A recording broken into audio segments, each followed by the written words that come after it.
دا الله رب العالمین چې څومره عبادتونه دي نو دا د بنده ذمہواری ده چې دغه عبادتونه سر ته ورسوي او دغه عبادتونه په هغه طریقه باندې وکړي چې کومه طریقه الله رب العالمین ما او تا ته بیان کړې ده، کومه طریقه چې زما او ستا په شریعت کې راغله او د هغې بیان شوی دی. نو چې کله بنده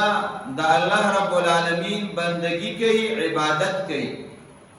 او په طریقه د عبادت باندې کې چې کومه شریعت بیان کړې ده، نو بیا دغه عبادت چې څومره ثمرات دي او څونه اجرونه او ثوابونه دي،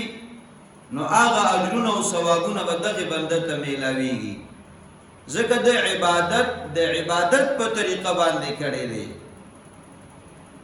اوس د الله رب العالمین په دغه عبادتونو کې یو عبادت او یو عمل هغه حج د بیت الله شریف دی. قرآن کریم کې الله رب العالمین د حج فرضیت بیان کړی دی. جناب نبی کریم علیه السلام مبارک احادیث مبارکو کې د حج اهمیت او رکنیت بیان کړی دی. ابو هریره رضی الله تعالی عنہ فرمای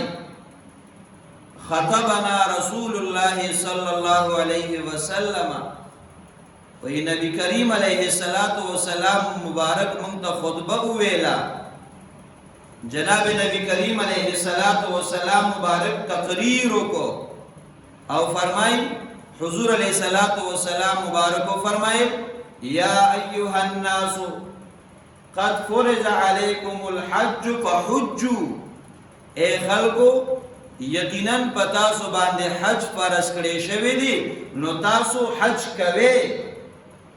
په حج کې کمی مکوئ چې بچا باندې د شریعت په اصولو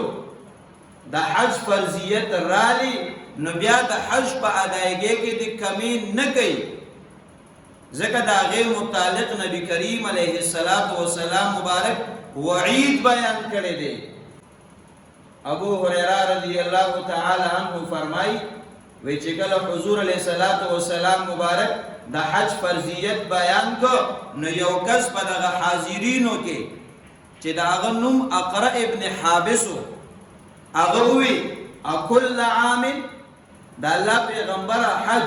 هر کال فرض دی، مونږ به هر کال حج ته ځو.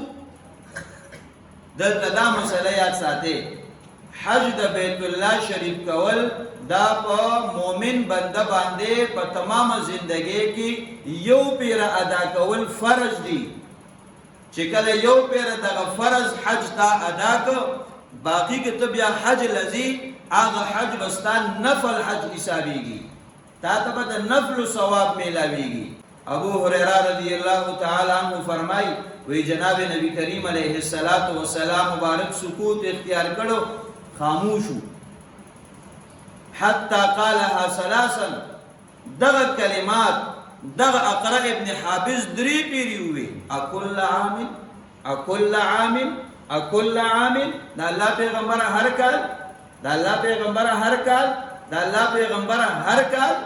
نبی کریم علیه السلام مبارک خاموش او جواب نه ورکو. حضور علیه السلام مبارک دغه نه بعد جواب ورکی فرمای لو قلت نعم لوجبت ولما استطعتم، کما ویلیو چې او نو دا الله رب العالمین فیصله راغلی و او هر کال به په تاسو باندې حج کول فرض ګرځېدلی او تاسو به د حج د ادایګۍ بیا طاقت نه لرو، ځکه هر کال حج تتلل دا خو هر چاته آسان نه دی، دا خو د یو وطن نه بل وطن ته سفر دی، د لارې خرچه ده، د پاتې کېدو خرچه ده، د سورلۍ خرچه ده، د خپل اهل و عیال د کفالت چې ستا زیری کفالت دی د هغوی خرچه ده. نو حضور علیه السلام مبارک سکوت اختیار کو،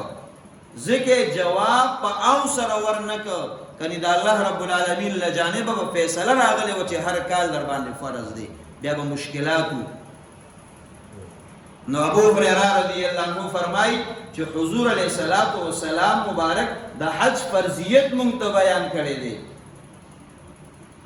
د دې وجنا د کوم مسلمان د کوم مؤمن په ذمہ باندې چې د حج فرضیت رالی نو دل پکار دی چې حج ادا کی. ځکه قران کریم کې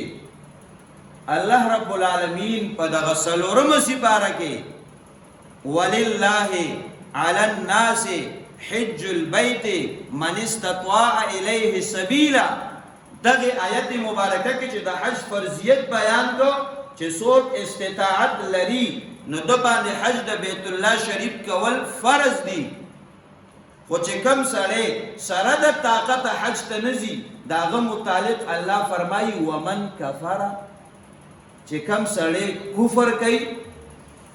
ګوره حج د بیت الله شریف فرضیت پر راغی او دی حج ته نزي الله پاک داغه تعبیر کړی دی په کفر سره، حالانکه هغه حج د بیت الله شریف ته لا نړو د عمل داسې دی لکه کفر کول.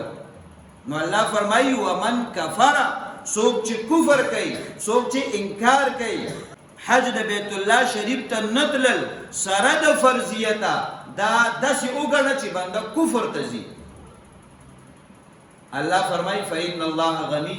عن العالمین. الله فرمای زګوره د تمام عالمینو د تمام مخلوقاتو نه بے پروايم. کته زما د کور د بیت الله شریف زیارت او حج ترا نه لې نو ما ته ضرورت نشته بنده تا خپل حیثیت ګټاو کو تال ډیر لوی تاوان په سر باندې واغسته.